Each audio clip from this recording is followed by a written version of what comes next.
అందుకే హనుమ గురించి ఒక మాట చెప్తారు పెద్దలు. ఆయనకి నమస్కారం చేసిన వాడికి బుద్ధి, యశస్సు, బలం, ధైర్యం, వాక్పటుత్వం, ఆరోగ్యం, అజాడ్యం ఇవన్నీ కూడా ఏకకాలమునందు సంభవిస్తాయి. హనుమ అంటే ఒక ప్రత్యేకమైనటువంటి వ్యక్తి. రామాయణంలో ఎక్కడైనా భగవంతుణ్ణి ఆశ్రయించి భక్తులు ఉంటారు.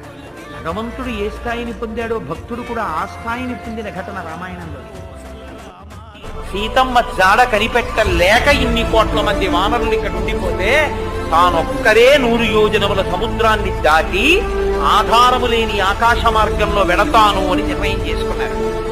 ఒక ఆబోతు తల ఎత్తి ఎలా నించుంటుందో అంత ధైర్యంగా నిలబడ్డారు. తాను బయలుదేరుతున్నాను అన్నప్పుడు ఎవరికైనా అతిశయం ఉంటుంది, నేను కాబట్టి వెడుతున్నాను అని. ఆయనన్న మాట ఏమిటో తెలుసా అండి? రామచంద్రమూర్తి తన ఎడమ చేతిలో బంగారు కోదండాన్ని పట్టుకుని